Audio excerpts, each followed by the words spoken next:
Hello guys, কেমন আছো তোমরা সবাই? আজকে হচ্ছে শিবরাত্রি। সো ওই জন্য না আমি সকালবেলা ভেবেছিলাম যে যেহেতু আমি সারাদিন উপোস থাকবো, তো রাত্রিবেলা একটুখানি পরোটা করব আর আলু আর কড়াইশুঁটি আছে ওটা দিয়ে একটু আলু চচ্চড়ি মতো করব। কিন্তু রাত্রিবেলা যখন হলো অ্যাকচুয়ালি আমার আর পরোটাটা না খেতে ইচ্ছা করছে না। তাই হুট করে বলে না প্ল্যান যে একটুখানি খিচুড়ি বানাই। এবার অন্ন তো আজকে খাওয়া যাবে না, তাই ওই জন্য ডালিয়া আনিয়েছি। এবার সারাদিন উপোস করার পর আমারও এখন ইচ্ছা করছে না যে বাজার যাই, বড় এখন অফিসে গেছে, কখন ফিরবে আমি জানি না।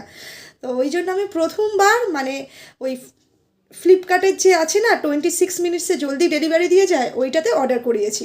যারা বাজার করো তারা এই ব্যাপারটা বুঝতে পারবে যে মানে আমরা যেমন বাজার করি, আমি বাজারে যাই আর ভালো বাজার করতে পারি। সো দামে একদমই ফারাক নেই, মানে খুবই 1 টাকা সামান্য এরকম এদিক ওদিক। সো চলো দেখি কেমন এসছে জিনিসগুলো। এই এক্ষুনি ডেলিভারিটা দিয়ে গেল, চলো দেখাই। আর তাড়াতাড়ি যেহেতু ডিসাইড করেছি এর মোমেন্টে, তো বাড়িতে কিছু সবজিও আনা ছিল না যেগুলো খিচুড়ির জন্য মানে লাগবে, বেশ কিছু সবজি। সো সেইগুলো আমি আবার আনিয়ে নিলাম। সো এরকম প্যাকেটগুলোতে করে দিয়ে গেছে। এখানে আমার লেখা ফ্লিপকার্ট মিনিটস, এই যে এখান থেকে অর্ডার করেছি।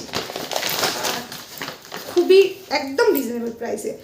সো গাজর আনিয়েছিলাম, একদম ফ্রেশ দিয়েছে গাজরগুলো, হেভি দেখতে। আর তার সাথে নিয়েছিলাম কুমড়ো, যেহেতু একটু কুমড়ি করবো ওটার সাথে খাওয়াবো বলে। আর একটা ডালিয়ার প্যাকেট নিলাম।